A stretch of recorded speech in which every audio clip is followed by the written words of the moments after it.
Hello, gamers, and thank you for tuning into another episode of the Cartridge Club. The Cartridge Club is a community of gamers, collectors, content creators, and gaming enthusiasts of all generations. The show that you're listening to is effectively a monthly book club, but for gamers. We pick a game, invite everyone in the club to play along, and select a couple of community members to come on the show to discuss this game. My name is Ryan, and I'm one of the hosts for the show. Without any further ado, let me introduce the panel for this month. We have Cherry Bomb, aka Erin. Hello. And Michael B, the Game Genie. Hey, how's it going? Pretty good. Thanks for being here, guys. Thanks for having us. Yeah, this is awesome. Thank you so much for finally having me on. I'm really excited.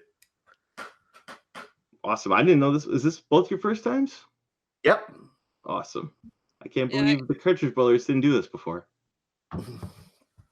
Oh well. I didn't specifically join the Cartridge Club. I just kind of got adopted into it by joining in on little I guess scenarios when you guys would have the charity streams, and I joined in on one. It's like, okay, you're part of the family now. Yeah, we draw that dotted line for the club pretty liberally, and just we like to embrace as many people as possible. Mm-hmm. Well, now that we got that out of the way, I'm going to hand it over to my co-host, Musty Hobbit. Let us know what game we're playing for this month. Excellent. Thank you, Ryan. And thank you for being here again for another month of the Cartridge Club. And this is the first month that we are officially doing this show live on YouTube, as well as doing our audio version. So, of course, we had to pick a big marquee title. And so for this month, we are playing Zelda 2. The Adventure of Link for the NES. And we're pretty excited to get into this. We have a couple of panel members here who, as I understand, think very highly of this game. And so hoping to really shine some light onto why this game gets such a bad rap. So we'll go ahead and get into that here right after we do the breakdown. On the heels of arguably one of the most influential NES titles, 1989's Zelda 2, The Adventure of Link sets to evolve the series beyond its explorative roots. As Link, you are told that Zelda has been put into a spell, and only by acquiring the Triforce of Courage can she be woken. What follows is an adventure across Hyrule to place six crystals in 6 palaces, which will unlock the Great Palace holding your final goal and a face-off against your own shadow. The game even graced the cover of issue 4 of Nintendo Power and was immortalized in its own line of fruit snacks. Looking back, the game was critically acclaimed upon release, but has now been viewed as the black sheep of the Zelda franchise. But let's hear what our panel has to say about their overall thoughts on Zelda 2.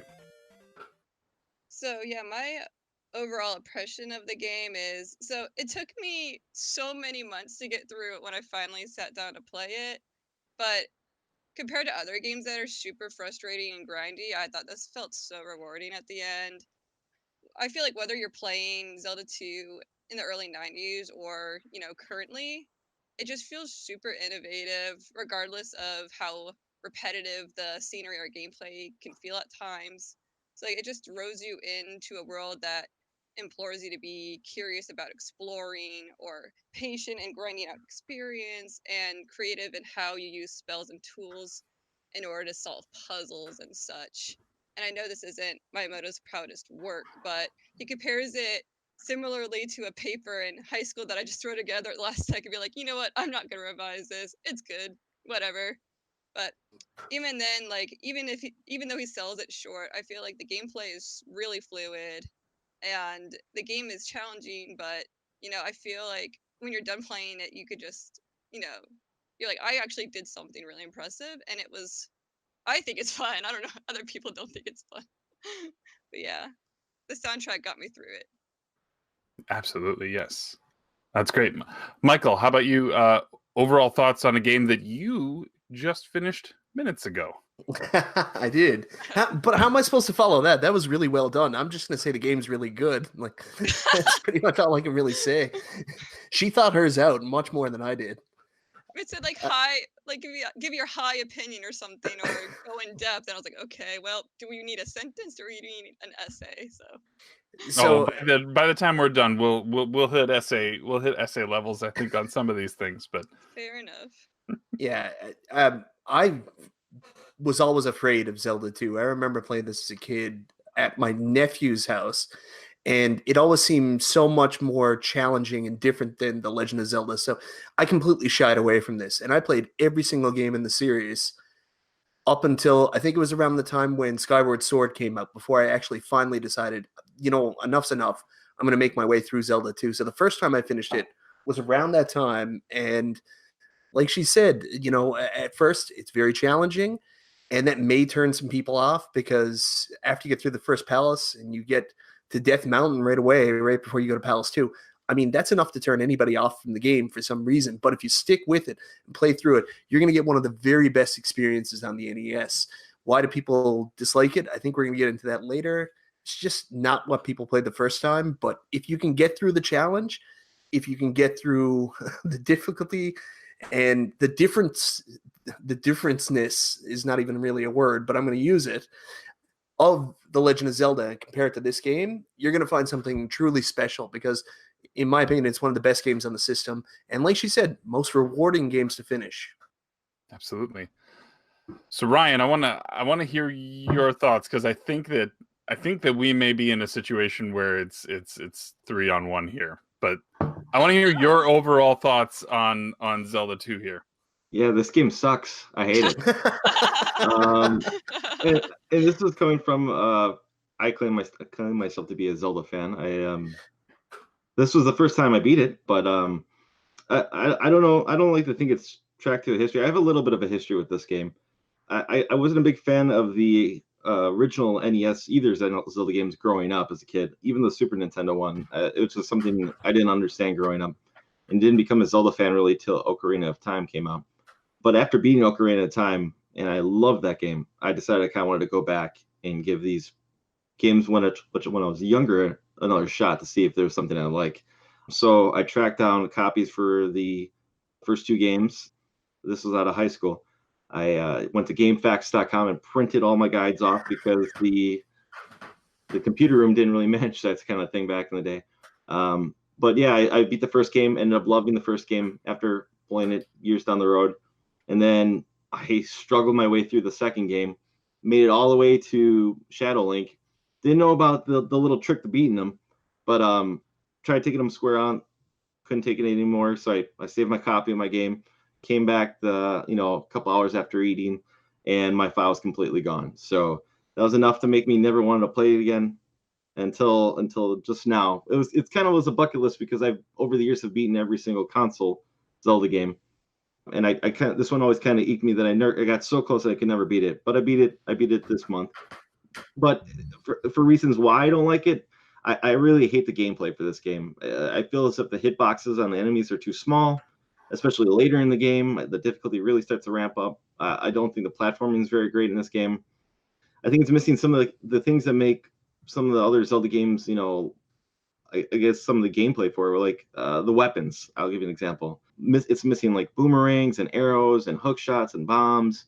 Now they replaced that with spells, kind of as a different thing, but I mostly just used, health regeneration. And man, your health drains so fast in this game, and your magic drains so fast in this game, even when you max it out. So, Are you sure that's not just a you thing, Ryan? Maybe it is, but and that tallies back into the gameplay with smaller hitboxes of enemies. Your sword doesn't go very far. Even when you're at full health and you could shoot the beam out your sword, it doesn't affect every enemy. It only really affects some of the weaker enemies in the game. So with that being said, that's some of the main reasons I don't enjoy this game. Okay, that's fair, and we'll get into some of the specifics. We'll hit gameplay pretty soon here because that seems like something that you're ready to have a good convo about. For me, I really like this game. I remember playing this through. I actually don't remember if it was me who finished it when I was in like 3rd grade, but I was in the room as it was happening. I remember some of the just kind of terrifying bosses and the challenge that was all inherent in the whole thing. I really liked it. I really enjoyed playing through it, and I felt like I really started to get into some of the patterns. And once you start to unlock some of the stuff later in the game, especially the other attacks, the up stab and the downward stab, like those, there's a reason why those things are still so prominent now in anything that Link is associated to, especially Smash Brothers and things like that. We'll get into that, but yeah. So it sounds like it's gonna be 3-on-1 on this one. We have not had one where Ryan and I have been split yet, so this is going to be interesting as we get into that. But let's get into. It seems like gameplay seems to be a big sticking point for a lot of people on this game. There is some major differences as far as how they have made this game versus the original and then subsequent Zeldas as well. How about Michael, do you want to talk about what makes this Zelda unique by comparison to the other ones in the series from a perspective and from a like just general gameplay standpoint? One is side scrolling. Yeah, so we're along the lines of platforming Mario a little bit. I feel like that's cool. What makes it unique? There's side scrolling. Yeah, right. That's it. No, if I remember correctly, I think that they were actually developing both the Legend of Zelda games roughly around the same time, the first Legend of Zelda and Zelda 2. And for whatever reason, they went with the first Legend of Zelda and then still ended up going with Zelda 2. Is that correct? That both were being made at the same time? Yeah. Yes. In fact, I just heard that last week on a notable YouTuber video that came out. Yeah, I think I watched the same review, yes. SNES Drunk, I think it was. Yeah. Yeah. So I guess they decided that the first game, The Legend of Zelda, fit more of what Miyamoto's idea was. Everybody knows the story about him going into caves and playing with things when he was younger, and he wanted to translate that into a video game experience. But the second game has so much of that too. It's side-scrolling. It's a different experience. The combat is certainly much more challenging because they've actually developed a way to do this dueling process. And I know that the hitboxes is smaller and people are frustrated with that, but I think that plays into the whole dueling dynamic that they were trying to create. So I think that's intentional, not a fault in the game. That's fair. Yeah, there were some enemies. I mentioned patterning, right? You would get into a rhythm with certain ones, especially the Iron Knuckles, which are the knights with the shields. That once you really get the rhythm down for those guys, breeze for the most part, except for the blue ones because they throw swords and they're total jerks. But it seems like once you kind of figure out, there's a lot of games that have that where you sort of, once you figure out the hook on getting a specific enemy type, then suddenly they are no longer as much of a challenge anymore. Now, Ryan, you mentioned the progression aspect as something that you didn't like, right? The leveling, the grinding. Yeah, it really is. I mean, I hate grinding in any game. And one thing I can think of comparing it to other Zelda games is there isn't really experience points, right? This is the only one I can think of that has an experience point system. Most of the other ones are like you beat a boss, you get a heart piece, or you go exploring, you find more heart pieces, and that's how you get stronger in Zelda games. This one, you're just gonna have to like keep attacking monsters. Now, eventually got a little bit easier by the time I got to the third palace, because it's not dungeons in this game, it's palaces. I discovered through a guide that if you hit the statues that look like the warriors, if you will, you can either get a magic bottle or you'll get a warrior, and these warriors will give you 100 XP, I believe. Yep. Yeah. So the red Iron Knuckles are 100 XP. So like you do that, you leave the screen, you come back, you keep doing that over and over. If you take damage, you hope you get a magic bottle so you can refill your health, and then you do it over and over again. This part wasn't so bad. I mean, I would put a baseball game on in the background so I could have someone listening to, and I would just do this for an hour or so. And eventually, by the time I got to the third palace, I found myself, I'm just going to max myself out before I progress any further, make this game a little bit more easier to take down. Yeah, and I did that, and I think I eventually even didn't know about once you're maxed out and you select the level up feature, you get a 1-up. So Yeah. like I thought maybe level 9 might have been the max level, but no, it's 8. So 8 across the board. It's 8 for your magic, 8 for your hearts, and 8 for your weapon attack. But yeah, I mean, if you like grinding in any kind of game, then this might be your alley. But I prefer the other way of leveling up in other Zelda games over this. I think that's fair. No, I think there are some other tricks. Granted, yes, I took full advantage of, especially Palace 3, and I think Palace 6, I did a fair bit of grinding at that opening moment. The other thing that is important to note is that when you finish a palace, by placing the crystal in the statue at the end of the palace, it automatically fills you to that next thing that you were building on. So you can get really strategic there, and if you can level within the palace, you can then have basically an automatic fill on one immediately following it, which is hugely advantageous, and it almost forces you to get a certain number of levels throughout the game. But yeah, I get where you're at, Ryan, on grinding, as for grinding's sake, but like especially later on, like yes, you can get 100 XP from those iron knuckles. There are enemies though, just if you wander around that hidden palace, that are like 200. They're just a little more. They're a little more tricky, and there's not as much of the opportunity for refilling your magic. Yeah.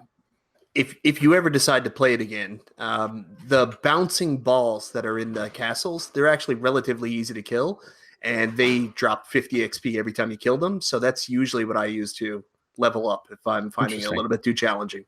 Like they take a million hits, but it's pretty much a no-brainer. Like you're going to kill them. So you'll find like an easy screen where they'll bounce at you, kill it, 50 points, go off screen, and you're right back. So I found that to be the quickest way to level in the game. And those are somewhat predictable too. Unlike some of the other palace enemies get a little more tricky there. Yeah, there's a big part in Cathedral 5. And I keep getting confused here if it's Cathedral, Palace, because they're called different things in different books depending on what you read. Oh, sure. But where you're talking about, I forget what they're called, but they're like kind of the floating eyeballs in the room that drops the blocks on you.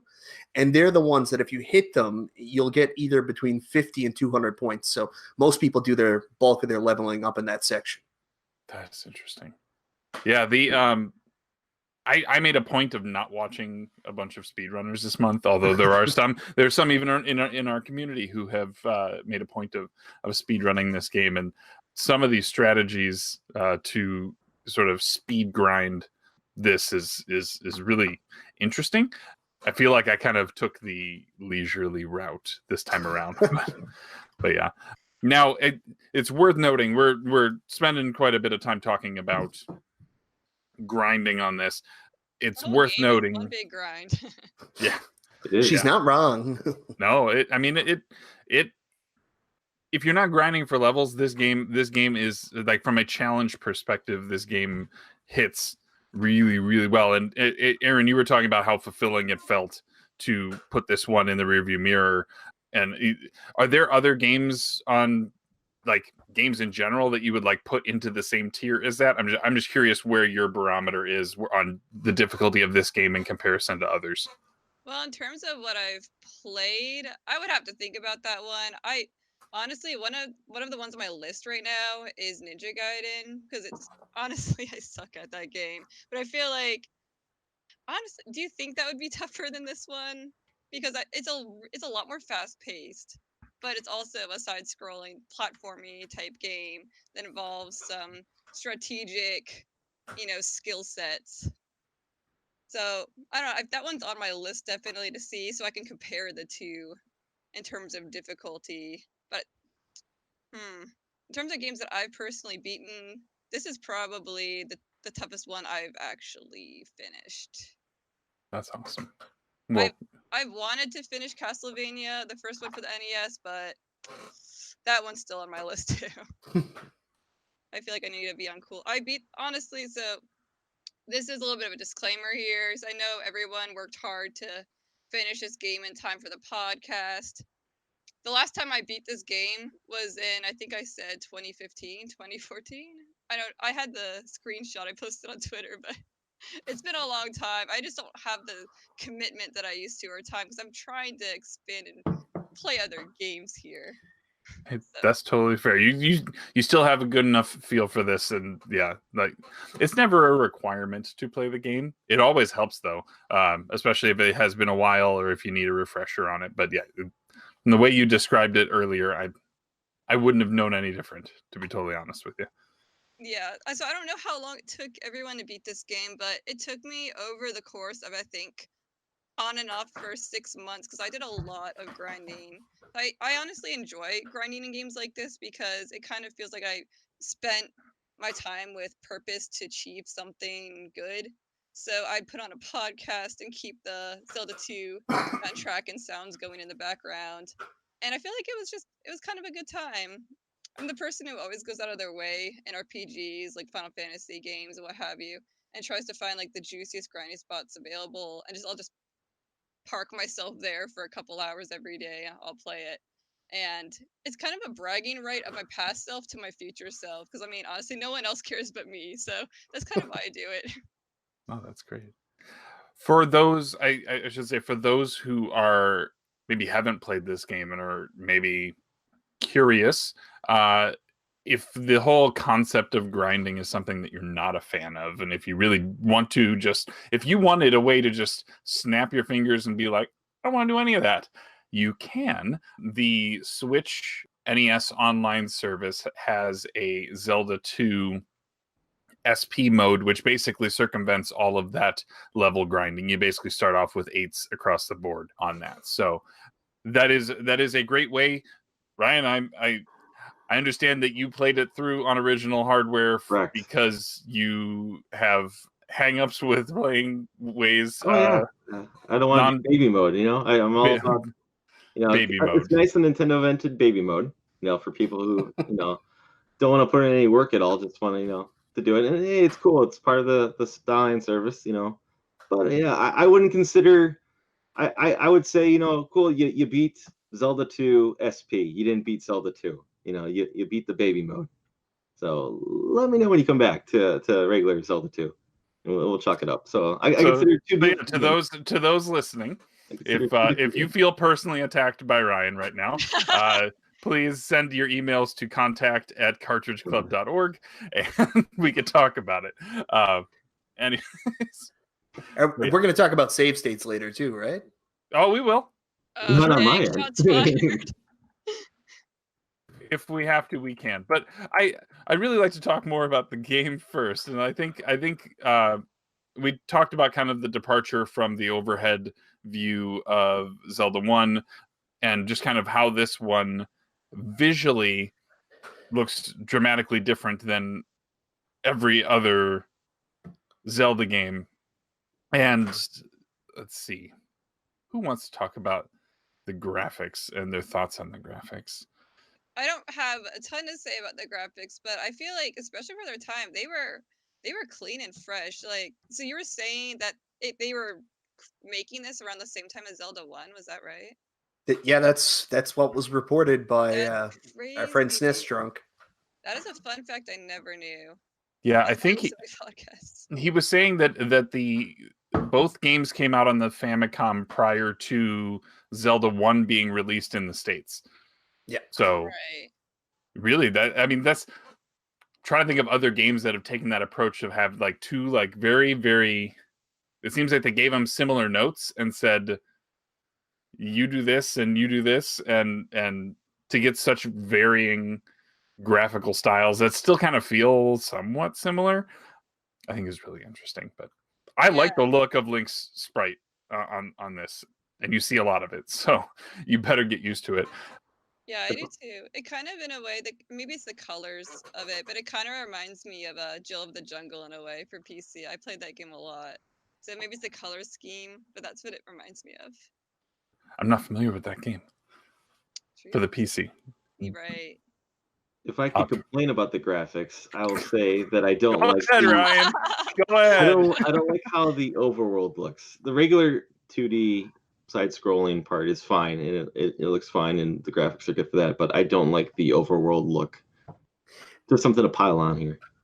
Okay. Do you think that you would enjoy how it looked better if you liked the gameplay more? Maybe, but that's not. It's not really like something that breaks the game for me. It's not like it's not like a deal breaker. But it's just something that stands out. I guess if it's more salt to go on here. I like the contrast. So I'm a big fan of this game, but I'm gonna take the opposite opinion here. I don't think the graphics are that good in this game. I find the towns look very strange, almost like they're rushed or unfinished at times. Like Link's character sprite is fine and stuff like that, and like the character sprites are all really, really good. But I find a lot of the backgrounds in the towns and, like you said, the overworld map. There's just something like you look at a palace, and like even the first one you start in, and it's like it's just an MS Paint sprite or something like that, just dabbed right in the middle of this kind of like jungle. I could see that. Yeah. It almost just looks like a Roman numeral, right? Yeah. A little bit. That is a good point there, because it takes that grid approach. Yeah, exactly. Well, I mean, there's just something about it to me that seems like, I don't know, something feels unfinished with like the way the towns look and the way the overworld looks. Well, Wait, did because you say there's nothing. Oh, sorry, Aaron. Oh no, you're fine. I was going to say there's nothing beyond the ground in the buildings. Right? There is no. They could have done some parallax deal. Even some of the other games that have taken cues from this, most notably Battle of Olympus, has depth to it beyond the just the foreground that you're in. So I totally see where you're coming from there, especially in those settings specifically. I think the temples graphically have a nice feel to them, but again, you're not. They look like temples. So I guess it's to be expected. Yeah. But Aaron, you were gonna say? Yeah, I was just gonna say it kind of the fact that it seems maybe the backgrounds are a little bit more plain kind of takes me back to how my moto is saying, yeah, so we kind of made a rough draft and we never really improved on it. So maybe that was the same thing with the graphics too. But I feel like with it being kind of basic or plain or just not really fleshed out, maybe it doesn't really take away from the foreground and the combat and stuff. So I guess there's two sides to it. I can see that. I will. I'll allow it. I'll allow us to be split on the graphics there. One of the things about this game that I think gets overlooked. The thing about the first two Zelda games is they have a little scroll that kind of like a scroll at the beginning. If you just sit on the opening track screen, right, the start screen, it gives you a little bit of story. There's actually a much deeper story to this game than is shown on that screen, and the manual actually has it's 12 pages worth of story. I don't go into all of it, but what I want to, a couple of like the big notable points is that this is the same Link as the first game. However, it is not the same Zelda, and apparently the reason for that is that let me see. The notes that I had was that there was an issue with some magician that ended up. Ryan, I think you kind of summarized this for me a lot better. Yeah. So do you want to talk about the story a little bit? Sure. So while listening to reading the guide and through the website Zelda Dungeon, which makes the best Zelda guides on the internet. So if you're ever playing Zelda, I really do recommend you check them out for any game.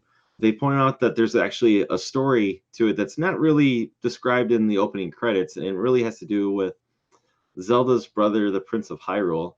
The story behind it is kind of that the king of Hyrule, passed away, and the Prince of Hyrule thought he would be getting the part of the Triforce that it would show up on his hand. Well, it never did show up. The crest never showed up on his hand, which made it think it eventually appeared as Zelda. And there's a magician that kind of comes around and kind of convinces the prince that the magician kind of tricks the prince into casting a spell on Zelda.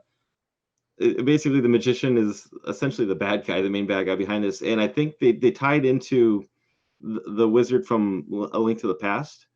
Oh, that's cool. Yeah, Or the same like parallel, yeah, like his alter ego or something. Yeah. Yeah, so there's a little bit more story to it, and it's not really in the game. I don't know if it's so much in the books, but it's more in depth on like I said, Zelda Dungeon, where I think it's a little bit more fascinating, where the prince kind of tricked them in there, and eventually it comes down to, because the prince is trying to get the wizard is trying to get to eventually revive Ganon. Yeah, so one of the big notes is that at the end of the first game, right, you defeat Ganon and he turns into like a pile of ash, and you just sort of stomp on it and walk away. Apparently this wizard has like gathered that, and all he needs is a drop of Link's blood to revive Ganon, and so that's where your game over screen comes from, right? You've expended your lives, Which is terrifying, by the way, as a kid. Dude, I was Yes. like 4. And then one, I guess, other detail is that the prince was, when he found out the magician was like betraying him, that he was going to name every princess should be named Zelda from going forward, right? For every daughter, every female will be named Zelda going forward. So it's just a little fascinating backstory that I don't think many people really know about when it comes to this game. especially those who have just bought the cartridge and have not gone so far as to look for everything else. You don't like sit and wait for like the Star Wars scroll at the beginning to show you the basics of the story. Yeah. Exactly. Jump right in just to die right away. Yeah.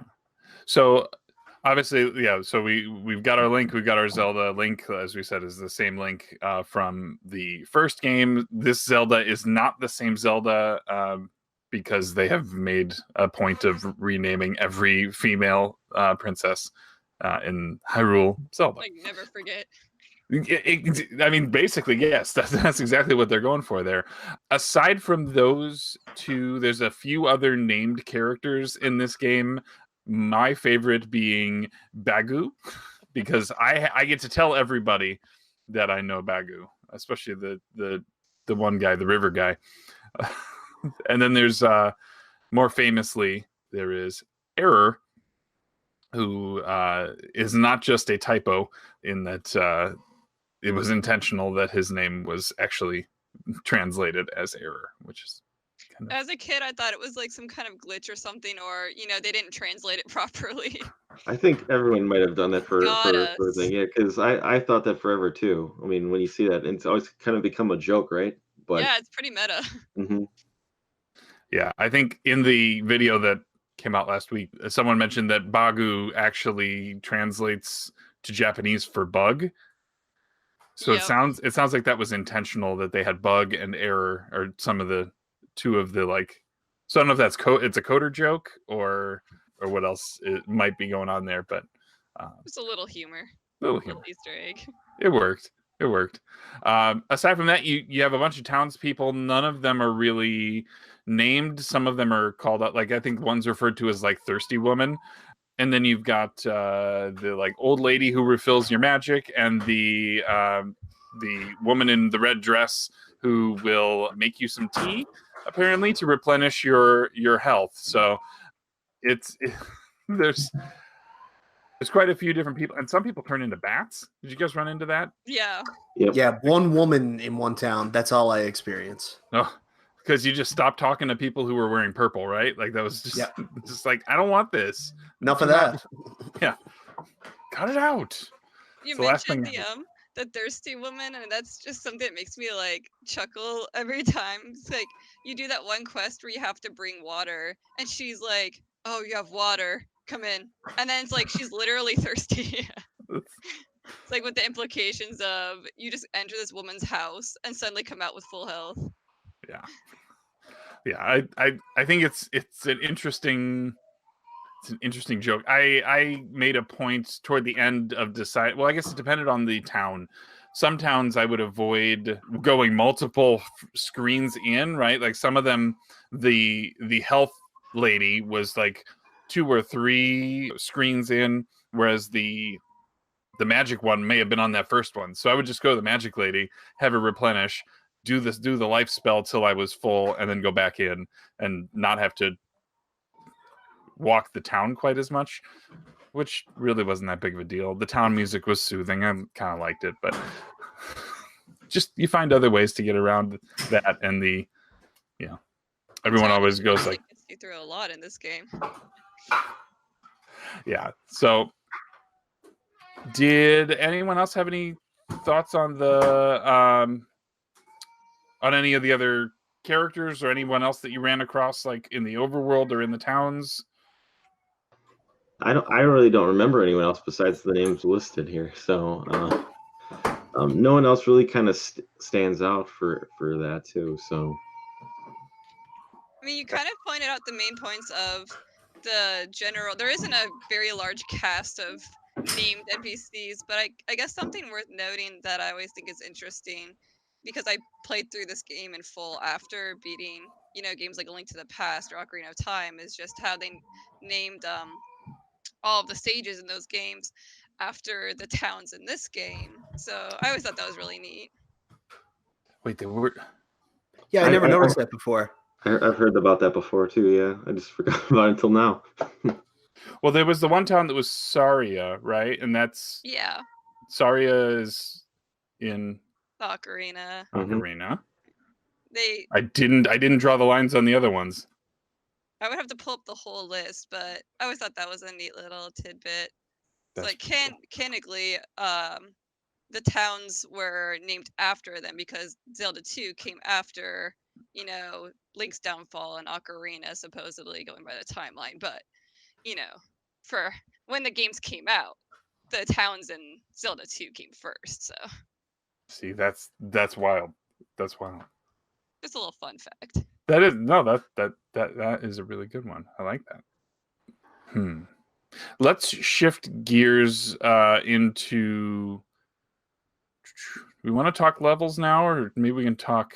Yeah, let's talk about the palaces. We've talked about the overworld. We've talked about people that we're running across, but the big meat of this game are these combat environments, including the palaces themselves. And so there were 6 in total.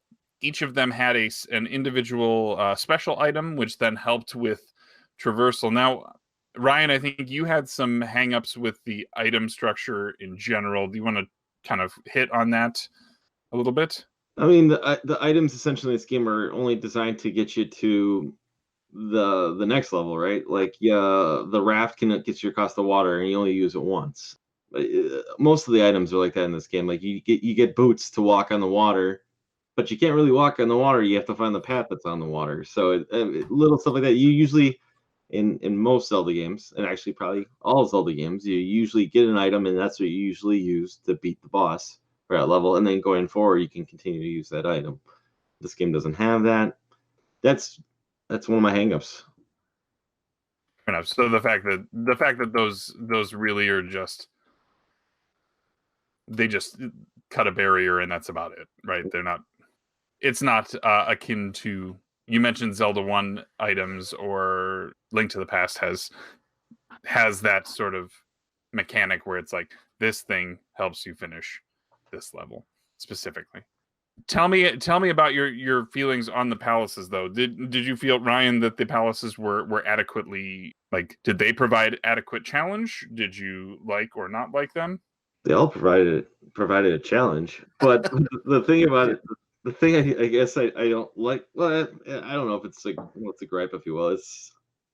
I couldn't describe to you what each one does. Like, by that I mean, I can tell you probably the boss, but that's all I can generally remember from each level, or every palace, because most of them, they seem to just kind of blend in my memory. So I know that's not the best answer, but it's much easier when you can say, oh, this is the water temple, or this is the fire temple. It's stuff like that. This game, I don't feel that in this one at all. They all kind of blend in, if you will. The temples are more of a byproduct of where they are located, right? You had the one that was, you got to from the graveyard, or you had the one that you got to by going through a maze, but the levels themselves were mazes. The palaces themselves were mazes in and of themselves, but I see kind of similar in a way too. Yeah.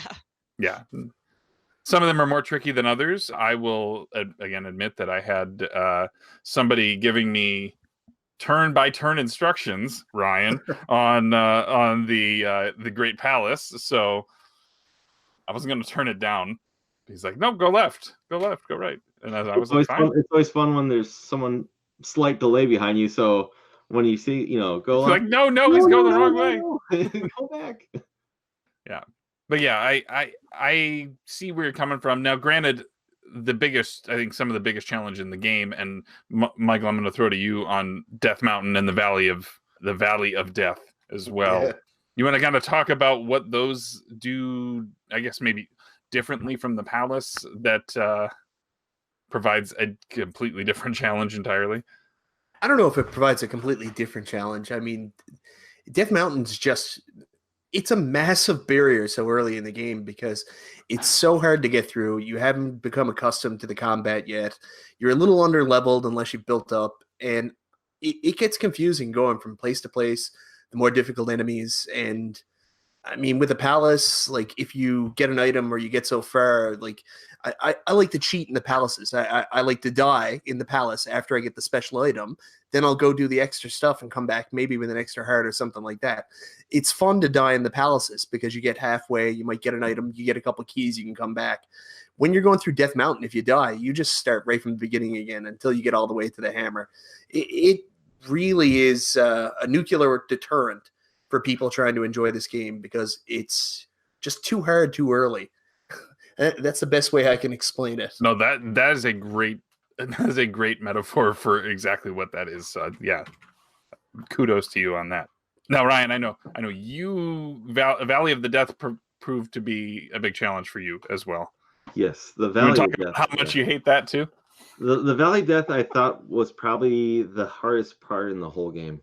Nah. Oh yes, You cheat? Don't you know how to cheat? Well, I eventually looked into how to cheat through it.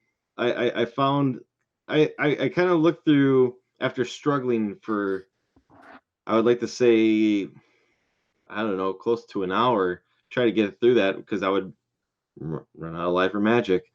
I found through some speedrunner tips that the way to cheat through it is you're gonna hit at least 3 spots along the way in the Valley of the Death. Once you find out where these spots are, you generally want to stop right in front of it and wait for the enemies to respawn. So as soon as they spawn, they're going to hit you right away. So as soon as they make their move for you, you move forward and eventually you'll line up exactly the same time and you'll just get the easier option. And one of the ways I was using is I was using the I want to say it's the spell. It will turn all the floating eyeballs into little jelly blobs, and you can just get your way right through it, and it makes the Valley of Death significantly easier. But trying to take that straight on, I was taking quite the beating trying to get through the regular paths that you're gonna hit because I mean there's no other way through it. There's no way getting to the very end. But like I said, that cheat lets you bypass over that path. If you hit the spawn enemies, you can skip right over them. So there's another way too. I did it a little bit differently. What I used to do was I actually found that part that's supposed to be easy extremely hard for some reason. And I didn't use the spell. I was actually trying to take out the blue flying eyeballs, and I'd always end up falling in the lava. But what I did was I'd actually just go into the traps. I'd put on my fairy spell and go from one side of the screen to the other and just be done with it. I used the fairy spell to get past some of the bridges, like with the skeleton fish, because I was just like, I'm not going to lose a life here. Like I'd rather have to grind out the replenishment of my magic than have to risk losing multiple lives getting knocked back here. Same here. And Yes. I think the funny thing too about the fairy spell, it's like in this Zelda game particularly, compared to other Zelda games where they'll be like, so you have to solve this puzzle in order to get the key to unlock the way. Or in this one, it's like, you know what? If you don't want to get the key, just use the fairy spell. It's okay. We got you. There was one. It was getting the raft. I don't know if you have to, maybe you have to in that moment. But I was like, I got there. There was a blue iron knuckle throwing swords. I was like, I'm gonna just turn into a fairy. I'm gonna go grab that thing, and like you said, it's fun to die in the palaces. I just ran for it as a fairy. I flew for it, but flew in, grabbed it, and I think I died right after that. And I was like, don't care, got it. Like, Progress. yes, and then it made me not have to bother with half of the palace after that point. So yes, I totally see your point, and I actually took advantage of it there as well. Now, one of the differences here, though, getting to the Great Palace, which is the last one. One of the things that changes about this is that if you die here, you respawn here. Now, Ryan, you had done a little bit of research here, or you have a suspicion as to why this functions differently. Do you want to talk about that real quick? Absolutely. So yeah, the Great Palace. Originally, this game, when it launched in Japan, it was on the Famicom Disk System. So the majority, from my research here, the majority of the game is on the one side of the game until you get to the Great Palace. Then you have to flip the disc over and you play the Great Palace. This is why when you die out of all palaces at the Great Palace, you start back there, because the disc system, you couldn't start back over at the very beginning. All that's on that one side, and that's why from that point forward, it's only the Great Palace, and that's it. Oh, Great that's Palace so and the ending. funny. Yeah. Never So thought about it. it's kind of weird, but it makes perfect sense. That's the only reason why you'll start right at the Great Palace, and I think it's pretty cool. And that aspect, sorry. No, you go ahead. I'm sorry. I was gonna say, like, you kind of feel like once you get there, you're rewarded. Like, you already had to restart so many times because you've died. So you know what? For this temple, we'll let you start at the beginning of the palace, so you don't have to go through the world map again. So you feel like maybe it's because they're rewarding you, but nope, it's actually just because they couldn't do it. Yep. Yep. It's one of those things you think about it, and then it really is just a limitation. So it's kind of funny, but well, I'm glad it happened. Yeah, me too. Yeah. So glad. For Default. Well, yeah, and it's wild that wasn't something that just happened naturally throughout, right? Like, I think perception of this game would be entirely different if you didn't have to make that trek every single time. Absolutely, yeah. And I'm not sure why. There's no good reason for why they didn't. I don't think. I'm going to probably say maybe a little bit of rush development just to get it out, because what in that video, that SNES Drunk video, I think he said it launched 6 months after the first one in Japan. So I kind of see that point, because I think not having to make that trip every single time if you die to get back to that temple, it'd be so much easier if you just started over right at the beginning of the temple, get another shot at it, as opposed to like, oh, I hope I don't take any damage, because it takes, I need to come into this as much life as possible, or I don't want to use my magic. It'd be great just to start right there, as opposed to having to do that long journey back to whatever palace I was going to. I know you brought up earlier getting like knocked into the lava, and that was a very controller throwing thing for me. Like, just I'm gonna take a break for a week. I'll be back for like the 20th time. Just get bumped right into it. Mm-hmm. Yeah.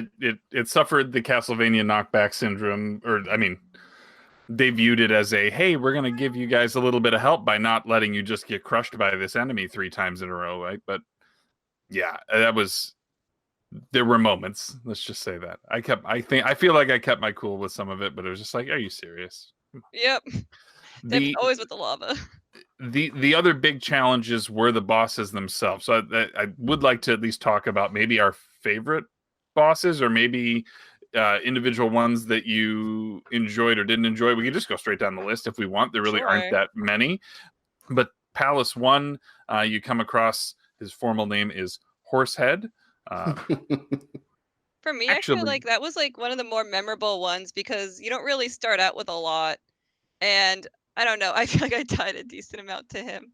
Even though it was the first boss, it's like they throw you in, you're like, oh, it's the first boss. How bad could it be? And then the boss is just like, sit down.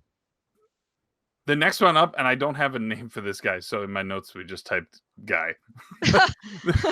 This was like he's like a blue knight, but when you hit him, his head fell off. Yeah. Oh, the headless, like, Yeah. Let me think of. I'm trying to think if there's a better way we could hit this. Let me ask this. We'll do favorites and then least favorites, or one or the other, or we can hit them both. Let's do least favorites that first. sounds good. Let's do least favorites first. And I'll start with Ryan so that we can only build up more positively here. Ryan, who is your least favorite boss? Thunderbird. Yes. Yeah. The guy. So okay, so it sounds like we may Is have this a some mutual agreement here? mutual hatred for Thunderbird here. Okay. So real quick, I guess tip, and I couldn't execute it because I don't save state, and didn't want to practice doing it. I just wanted to beat it and get over with. You can actually skip Thunderbird and go straight to Shadow Link, but why would you? it's a spot right after, you have to get to, there's that bridge that you have to go walk across that disintegrates and eventually fall in the middle. There's a hole and takes you straight down. Well, if you keep walking past it and you use the jump spell and you jump backwards, you keep going forward and you use the jump spell and flip, hit going from left to right. You want to quickly try jumping up and to left, and it'll launch you on the screen above Thunderbird. And you just walk across it and it drops you right down into the Shadow Link boss. So if you're good at it, I tried several times. And eventually it just got sick and tired of trying to figure it out, beat Thunderbird legitly as opposed to trying to skip them. So yeah, why would you deprive yourself of that experience? Yeah. That boss sucks. It's not fun, and there's no way to beat it without the Thunder Spell, right? And Yeah, you have to make him invulnerable, yeah. And the Thunder Spell takes up so much magic too. So it's like you have to be perfect. You have to dodge the fireballs that he shoots out you, which I found you can just do kind of like you kind of always just kind of want to go away from him and then come backwards. Kind of like an 8 pattern, if you will, and try to strike him in the head. But, Did either of you guys use Reflect on him? No. Does it work on him? I Yeah, remember having enough. Sorry. No, you go ahead. I was gonna say, I'm trying to calculate because it's been so many years, but I remember you had enough magic to use the Thunder Spell. You could use the shield to give yourself extra defense, and then I think you had enough left for maybe 1 heal or 2. I don't remember how much mana the Reflect used. So because at max you have, I think, 128, and Thunder takes half of that right away. Brutal. Yeah. So what I used was shield, jump, reflect, and then when he came out, I used thunder, which took me down pretty much, almost wiped out. I had like 3/4 of a block left or something like that. But for some reason, the reflect spell, you don't seem to get hit as much. The only time I would really get hit was when I was jumping, trying to hit him directly in the face. That's what I had the most challenge, was actually making contact with his face. But just then, I beat him second try with the reflect spell. Like nothing was hitting me. That's wild. That's impressive. Huh. And you just did that, right? Just that's. Oh crazy. yeah, like the minutes before I jumped on this, and I would have been done sooner, except I spent 10 minutes going in the wrong direction in the palace, and then I was like, I gotta basically die and start over again. There was no point in even trying to get back to where I was. Yeah, that palace is a little bit of a maze, and that's why I was trying to give Musty directions through Twitch chat, which you're on a 30-second delay. But Musty looking back, I probably should have just let myself get lost in the maze a little bit, but whatever, it's fine. The thing about Thunderbird, I think the thing about Thunderbird that is most notable to me is the design, because it is so out of place for everything else that's in this game. Everything else is, for the most part, humanoid, and except for the dragon, which is standard for Zelda games. You've always had at least one boss dragon, if not multiple, and so like seeing this thing reminded me more of the first phase of the Ninja Gaiden final boss. And it had a very similar like attack too, right? That's sort of like it's almost like the flower petals of doom. Exactly, there's like V-shaped. It almost looks like, I'm gonna go Lord of the Rings reference here, the Even Star pendant that Arwen wears. Oh yeah. Yep, very kind of similar. Nerd. I'll take it. That's good. Okay, so we've got Ryan and Aaron's least favorite was Thunderbird. Michael, did you have a least favorite boss? So I have a least favorite, which is actually my least favorite. I found Thunderbird to be the hardest, but my least favorite was I think it's like a magician boss where basically all you do is you put on the reflect spell and like crouch in the corner and you kill him in like, 4 seconds. Like he doesn't even hit you. Like to me, like other than using the trick to beat Derek Link, it was just stupid. There was no point to it. It's not rewarding. No, not at all. I have to agree with you. I actually sat in the middle though. I didn't sit in the corner. I probably could have saved myself some effort. Oh yeah. But I was in the middle and I was just going, just back and forth, like, because some of them, if he was too far away, it wouldn't register the hit. And so I found being in the middle at least increased the odds that I was going to catch him.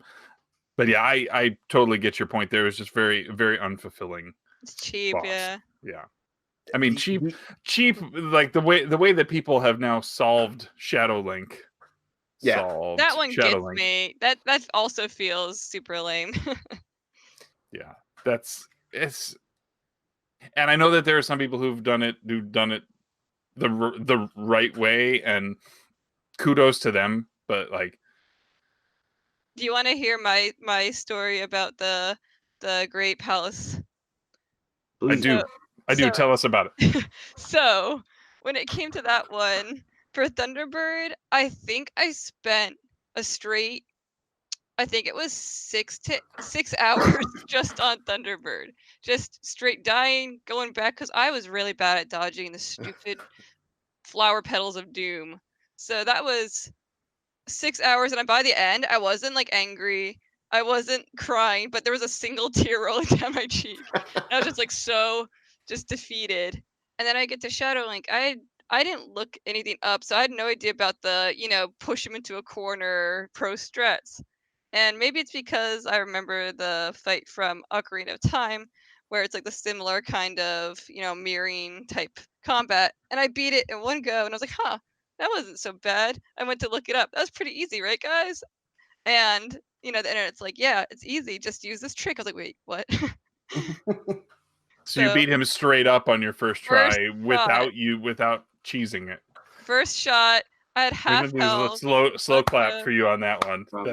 That's awesome. That's supposed to be, I think, the most difficult boss fight in the whole game. I think it's supposed to be. Well, it just seems like there's no pattern to it, right? Like, I mean, maybe there is if you really take the time to fight him over and over and over again, that you'll finally find it. But it sounds like you managed to nail it on the first attempt, which is awesome. It was the Thunderbird adrenaline, because I feel like I paid my dues on that boss. That was 6 to 8 hours of just cruelty and torture.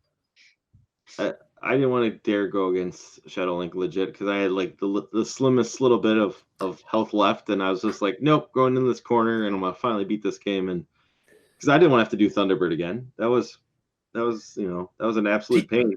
So do you have to do Thunderbird again if you don't beat Derek Link? Yep.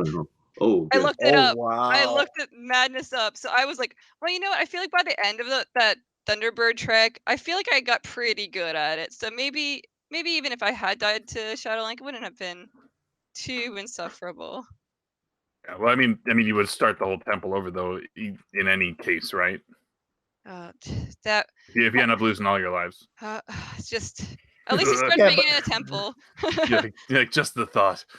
The thing that got me through it was the music. That is my favorite song in the entire game. In almost like every Zelda game, I love it so much. Let's talk about the music real quick. So I'll ask you a quick question. So are you talking about the temple music or the Great Temple music? The Great Palace. The Great Palace. Yes. I love that theme so much. And I feel like if you haven't, not a lot of people cover that one. So if you're playing through the game for the first time, it's like people usually stop halfway through, they give up on the game. But if you keep going, you get to the end, you're like, wow, this song's a bump. This is a good one. And I don't know, it really grew on me. But I think that's the only way I was able to get through Thunderbird after that grind, is the fact that the song was so good. See, I gravitate, and maybe this is just about what a lot of people gravitate toward, is that the general temple, like the first 6 Yeah. temples or palaces music. That one I love that one. That one is on the Musty playlist. it's on the playlist, but I was gonna say it's on the Zelda Smash Brothers. Like it's the default music for that one map. The temple right? map, yeah. The temple map. Exactly. And so it's just that one sticks with me. I mean, to me the music across the board is awesome. But yeah, I don't know. Yeah, I'm the same way there, Musty. Like for me, and there's so many similarities for some reason between this and Castlevania 2, Simon's Quest. So I consider that palace music to be like this game's bloody tears. For Part sure. that gets me, it's just like this was like one of the few that wasn't composed by Koji Kondo. This was Akito Nakatsuka, and like you just kind of like, wait, so it wasn't even Koji Kondo. This I don't even know like what else he had composed. Like I didn't know him by name until I really got into the Zelda 2 soundtrack, you know. It was just wild. It's like they brought on someone completely different for this one, and I don't know, I think it's a masterpiece for being, and especially since it was such an old game, you know. One thing I'll say about this game is actually I really do enjoy the music. So a compliment for this game is the music is fantastic. And if I want to say a track, because mentioning tracks here, I really do like the town music. I know Musty, you mentioned it earlier, but I mean, listening to the soundtrack, the town music, I really just like it. It's relaxing.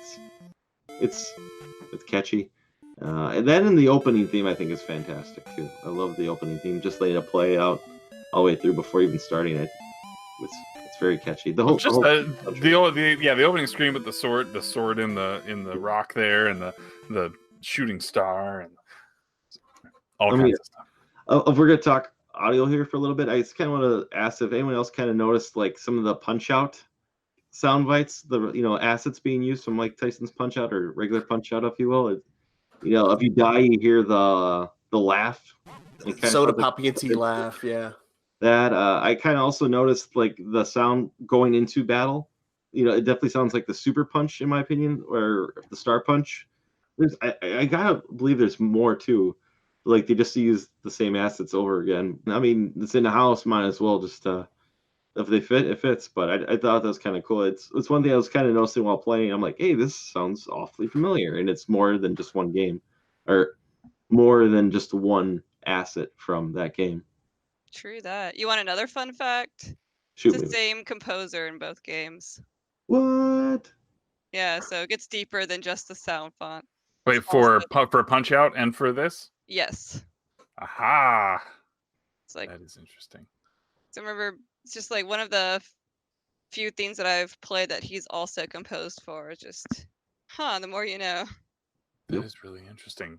Although there's not a whole, there's like what, 3 tracks in Punch Out as well, right? Yeah, it's not three or 4. Yeah. Yeah. Not a ton, but what's there is good though. Yeah, that's what you like to see is quality versus quantity.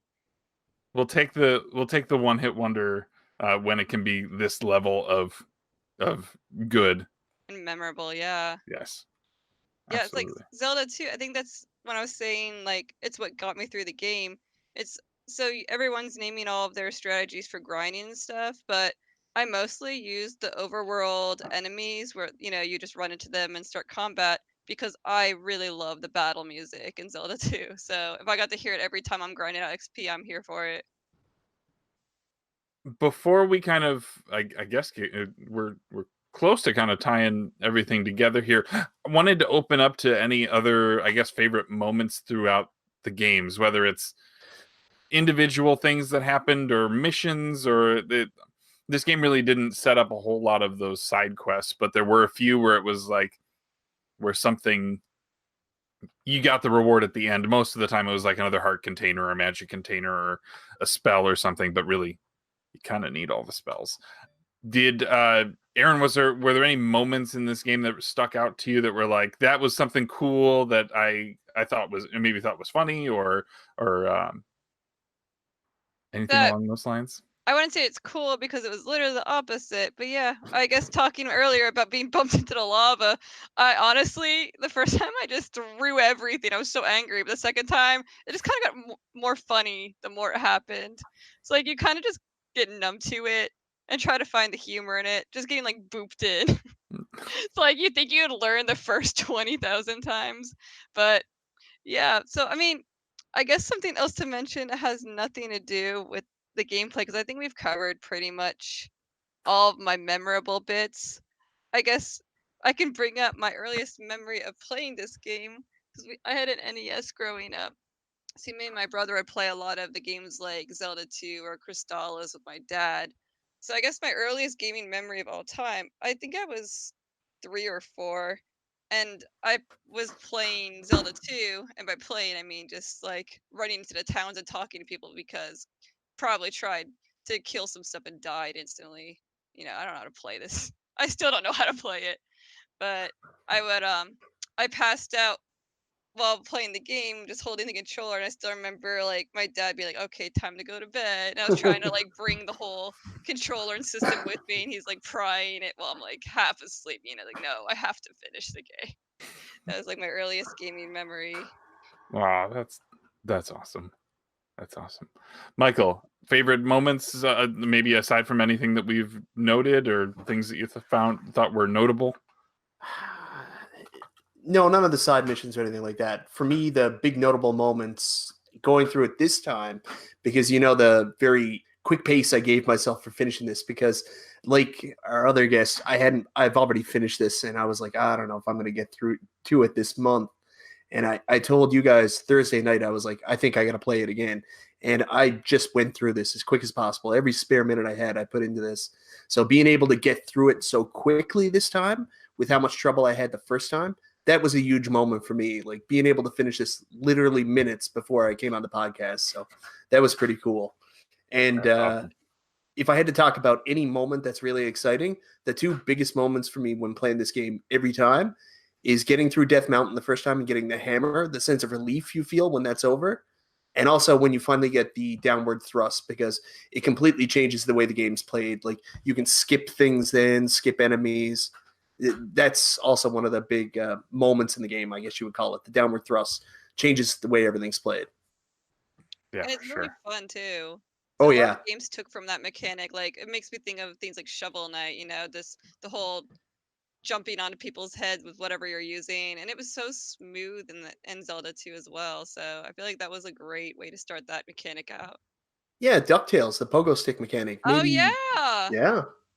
So the funny thing is, both of those are former club games of the month: Shovel Knight and DuckTales. So we must really like our pogo jumps. That must be it. Yeah, I think for me, one of the favorite moments I have, I always found it the sheer joy in Link's face as he holds an item over his head. Just how, because like he did that in the first one, but Link was this differently shaped individual. Link was a little more stout, and like just the kind of got a droopy face when he does in the first game too. Yeah, right. His face just kind of goes and like Goofy, yeah. yeah, it's a little odd. But this, like, he's just like, yeah, and like holding up. He's like, I got a key. No wait, he doesn't hold the key. I have the skeleton key. Like, yeah, I'm happy. I think the best one though is the small boy. Yeah. See, so in the maze, you find the boy who's been lost, and he holds him over his head like this, with a goofy like kid smile of his own. Yeah, it's good. It's great. It's great. I like that moment. Just it makes me chuckle, and I love it. And yeah, a little comedic relief. Oh yeah, it's great. I think it's wonderful. Ryan, let me leave you to the last of this category, which is your, I guess, favorite moments in a game that maybe you had to struggle to find one. Did you find one? Let me ask you that. Beating the game. That was my favorite moment. That was a highlight. It was, like I said, it was over. Is that what you're saying?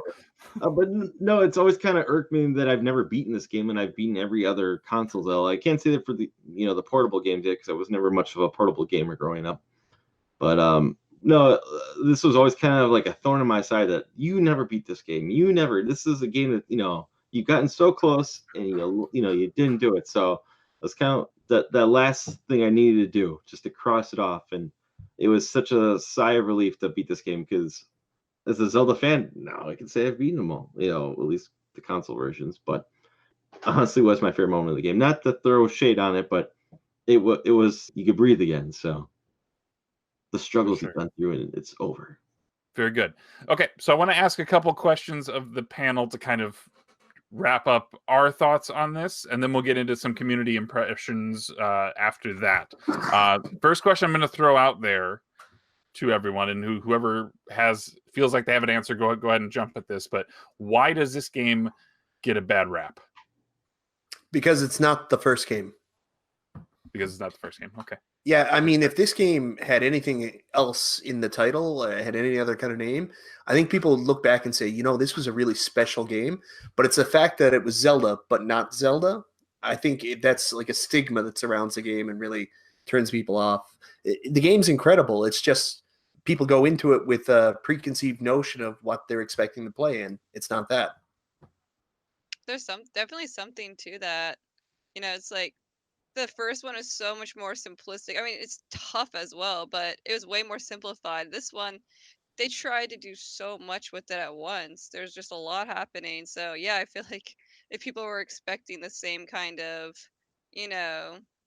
linear adventure, this one, you have to figure so much out on your own by like given some pretty vague hints, and there's just a lot of stuff going on.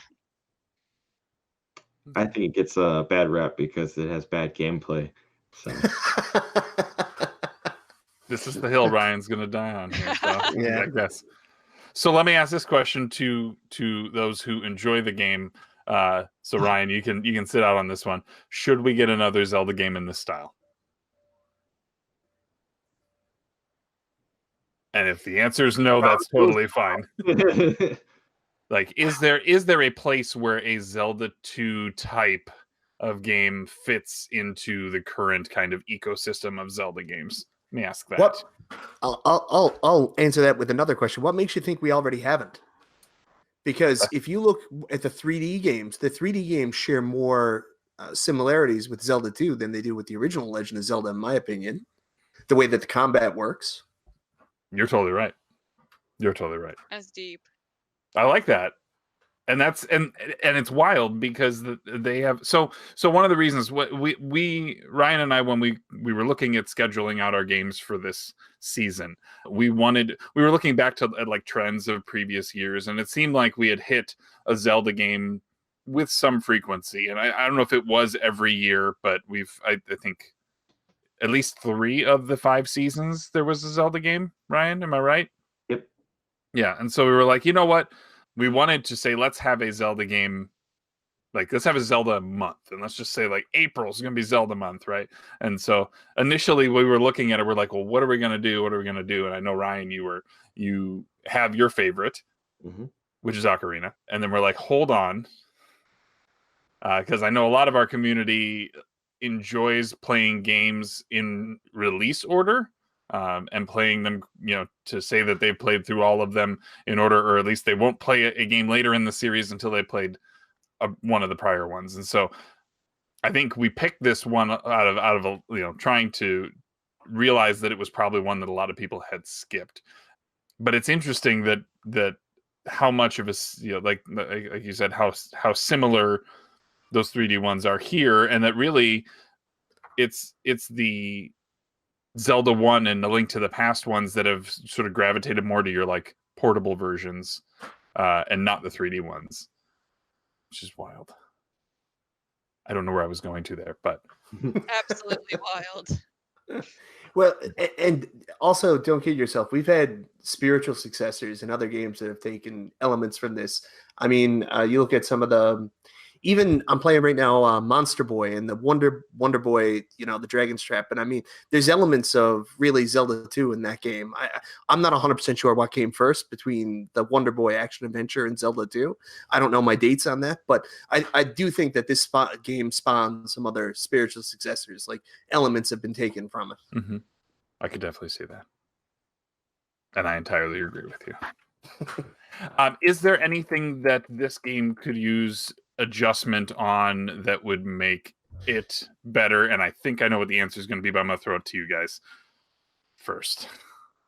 For me, I guess I feel like when they give you hints to where you're supposed to go next or what you're supposed to be getting or what have you, I understand that if it's left vague, then you have to get out there and explore. But some of the stuff in there is just way too overly vague, where it's kind of like, just I kind of compare it in my head to like if someone had giving you a hint for like a geocache to compare it to like real life situations, and they're like, yeah, so I found these coordinates by a grocery store down the street where someone for the first time said, hey, nice smile, just something super vague like that. You're like, okay, like where do I go if I don't have a guide? So I feel like that is something that could have been improved on for sure.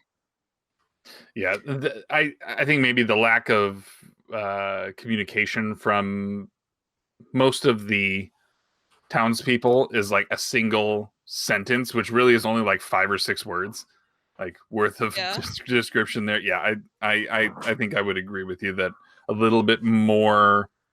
I don't want to say hand holding, but just better breadcrumbs to get Maybe to. more of like a riddle than like a mystery. There you go. Yeah, I like that. Ryan, anything you would change? I would have liked by being stronger in this game, by like being at one of my max strength and health and with magic. I would rather have me feel like I'm stronger. Even maxed out in the game, I feel like I'm still weak. It won't take much to take me out. Maybe like having, like in other Zelda games, you get the Master Sword, and eventually, that's kind of like your strongest sword. Like maybe improved weapons would have been where I don't feel like I'm getting destroyed when I'm at max level. Something like that, and spawning at the beginning of a palace, I think would have been Sure. Much more. I think I would enjoy the game more with those two factors. Okay. Michael, anything you would tinker with the game? I really like that idea of adding like a Master Sword to this, but I'm going to go in a different direction. If they ever, we talked about this, if they ever remastered this, like you talked about making another game, but say, for example, they did a remaster of this, something like a Monster Boy, Nintendo put that together. And I don't mean to baby mode this, but I'd like to see some other elements that are familiar with The Legend of Zelda built in. Like if we had maps for the palaces and, compasses to show us where the special items were and stuff like that, I think it would make the game a lot more enjoyable for people that aren't really necessarily there for the challenge. Because let's be honest, most of the Zelda games are relatively easy. This is really one of the harder ones, some of the more challenging ones. So some of those elements would maybe make this game, I don't know what the word is, more accessible for everybody. Yeah, definitely. That kind of makes me think of how they changed the one annoying thing people had with Ocarina of Time, the water temple, how they updated it in the 3DS remake where they have it so the what do you call it? Like the highlights where the piping of the water goes to change the water levels, you can actually see it clearly in the DS version. That makes, little changes like that, like what you're getting at, it makes a huge difference.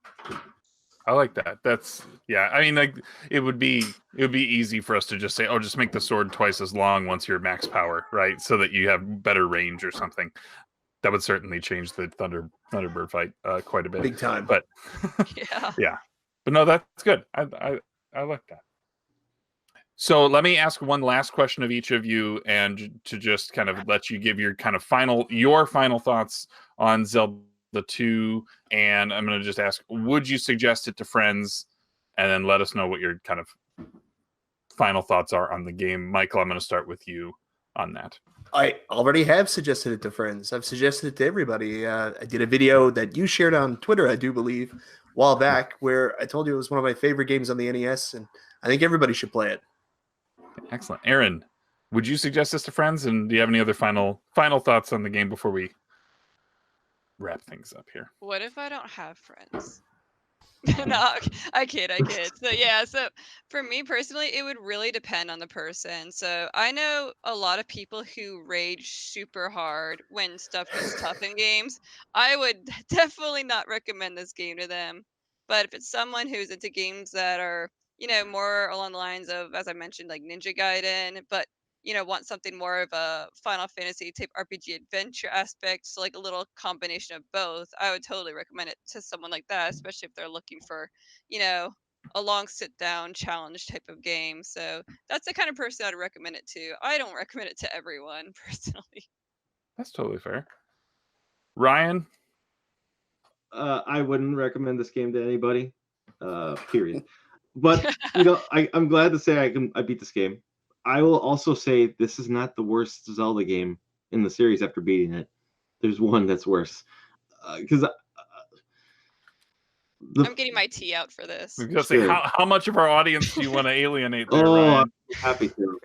What's it called? I think Skyward Sword is a worse game than this one. And it mostly comes down to motion controls and frustration and repeating, going back to the same areas over and over again. But that's for another show. I'm glad I beat this game. Yeah, it's not the worst game I've ever played. It really is just, out of all Zelda games, I'm gonna say it's just not at my top. There's other Zelda games that are more like comfort food for me, and this is out of my element. And if I'm gonna say it sucks, I only want to say it sucks in my opinion when it comes to other Zelda games. I don't mean to. I know this game's got a lot of fans. I questioned some people liking this game if it was, let's say, a Sega release. I don't know if it would have the fan base that it does, but this is just my opinion on the game. I think it's kind of a mess at times, but like I said, it's not the worst of all Zelda games on there. But I'm glad to say I've beaten this game. Legit beat this game. So we almost made it through the whole show before you brought that up. But yeah, I'm glad to say I played it. I'm glad it was a Cartridge Club game. I'm glad people played along, and yeah, it's a fine game. It's not a bad NES game, but a way of saying it's maybe, in my eyes, a bad Zelda game. So, which, I mean, a bad Zelda game still has the potential of being somewhat good. Mm-hmm. I like how you were walking back to like, I absolutely despise it, right? Like, just kind of. Well, just bring it someone's got to be the heel here, right? Someone's got. I suppose. I mean, you could play the CDI games, and then we can have another talk about the quality of this game over those. I'll just pull out a Panasonic CDI or something. That's right. Wait, did you just bring up peak Zelda side scroller? Because that is at the top of my list. Masterpiece. That's right. That's fantastic. It's terrifying. Okay, so like, I really enjoyed my time with this game. I would recommend it to people who enjoy Zelda games. I would recommend it to people who maybe want a little bit more of a challenge out of their Zelda games. But I don't know how quickly I will come back to this one. I don't make a habit of like going back to replay games. I don't have those like, this is a game I play every year. Like there's some people who are like, I play Super Metroid once a year. Like there are those people. There are some people like, I play Super Metroid 8 times a day. And this one's great. It's one that I can, be proud that I have seen all the way through, but and maybe I can go back some other time and try different approaches to actually completing the game. Maybe I'll try the Shadow Link fight for real instead of doing it the way I did this time. But yeah, I enjoyed it. I'm glad we picked it, and I hope that others had the opportunity to play it as well. Speaking of others in the community, we do make a point of asking our community to give their own impressions of the games that we select for the games of the month. So I'm going to hand things over to Ryan to go over some of the community impressions that we had. So Ryan, I'll hand things off to you. Sure. Okay. So first off, we have Buried on Mars, and he wrote, "This game is Mars approved." So Mars apparently likes this game. We have Duke from Retro Nonsense, and he says, "I've always loved this game. This music is fantastic. The side-scrolling action and platforming are fun and challenging, and the leveling system is well balanced. However, the overworld has a lot of slowdowns for some reasons, and I always thought it was ugly. Overall, a great game." We also have Cartridge Bros Player 1, Sean. He wrote, "This game is a lot more fun and accessible due to baby mode on the Switch. once you have once you have level He 8 didn't across write the board, baby mode. He What? wrote SP mode. you know baby mode. He did not Once- write. Did he really? No, you wrote SP mode. Okay, Once thanks. you have level 8s across the board, you can focus on adventuring, exploring, and just having fun. I can't help but think it's been better received. It would have been better received without the leveling or originally. And let me just stick out another one here, because this one was DM'd to me by Cartridge Bros P2. He wrote, Zelda 2 is a great example of being tough enough to be rewarding. If you're unable to finish it, it's because of your own personal skill and patience level, not because the game is flawed. So that's what Mark, Cartridge Bros Player 2, wrote. Yeah, that's what we have right now for submissions for this month. I know we kind of got the message out a little bit later than normal, but I'm still glad we had some contributors to getting their comments into the show here. Yeah, and we do make a point of tweeting out throughout the month. That's usually the best way to keep tabs on the show at Cartridge Club NA. So we will call out for those, and we do. With this new live show approach, those who are here watching live can also have the opportunity to voice their thoughts there. We also allow our patrons priority on thoughts on the game as well, if they have them. So a couple different ways that you can get your voice heard on this community impressions section, just so you know for future months. All right, well, that's the show, everybody. So I want to thank our panel for being here. Erin, where can we find you online? I'm just everywhere and nowhere. And we can inform everyone that it's pronounced Winter Ion instead of Winterion, which is what I thought it was pronounced when I joined. But yeah, so I guess shout out to my buds at Winter Ion Game Studios. And that's the only people I know. Perfect. Michael B., where can we find you on the internet? I am Michael B. the Game Genie on YouTube, at Mike B. Game Genie on Twitter. My Instagram name changes depending week to week, but I'm on Instagram too, Facebook, Tumblr. I don't know. I can't remember everywhere I'm to. Mostly on YouTube. Great. Thanks for being here, guys. Yeah, thanks so much for having us. It was a lot of fun. It's very nice to be able to discuss a game I really love with people who I can't say also love it. So it's a nice contrast to have someone in the mix who dislikes it, because I feel like more people dislike it than not. So yeah, it's been fun. Well, you guys were fantastic guests, so thanks for being here. I hope I wasn't too hard on the game that you guys like, but I'd rather be. I guess I'm going to be just a little over the top on that one. So, but for myself, you can find me on Twitter at It's Rocket Sauce. I also have an Instagram where you can find me. I post most of my little pickups and collectibles on there. Yeah, and that's where you can find me. I'm also usually on the Tuesday Hangouts for the Cartridge Club. You can sometimes see me there. And yeah, that's where you can find me. Musty, yourself, where can we find you on the internet? Yes, most prominently, you can find me on Twitter at Musty Hobbit. Lately, I have been regularly streaming on Twitch, twitch.tv/Musty Hobbit. And I do have my YouTube channel, which is Second Breakfast.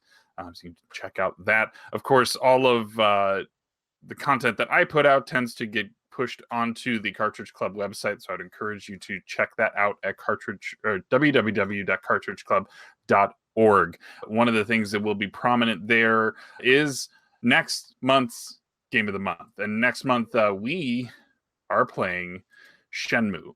And this will be a first time for me. And this will be the opportunity for people to voice their thoughts on this game, because I think, Ryan, you love this game, don't you? Oh, this game's a palate cleanser from this month. So, yeah, I love it. It's one of my favorite games of all time. So I know. So whenever Ryan's done playing a hard NES game, he goes and looks for some sailors, I think is what he's trying to say. Yeah. Yep. So that'll be our Game of the Month for the month of May. So if you are interested in playing along, please feel free to do so, and tweet at us again at Cartridge Club NA, or you can check out our forums over at the Cartridge Club website as well. We'll be discussing the game with a few of people who will be with us on that month's show as well. I do also want to mention our sister podcast put on by Curtis, and that is Cartridge Club Portable. And for the month of May, we are playing Lilo and Stitch on the Game Boy Advance, which is surprisingly a Metal Slug clone. And you should definitely check it out. Curtis puts on a great show. So I encourage you to play along there as well, or check out the podcast, which happens to be on the same exact audio feed as well. So we are going to give a wrap there, but I just want to say to those of you who are interested in supporting the club beyond a review on the podcast app of your choice, I'd like to again mention that the club is entirely funded by pledges made from members of our community. We're extremely grateful to those supporters. And if you're interested in becoming one of them, please check out our offerings at patreon.com/Cartridge Club. We look forward to seeing you again next month. CC Unite.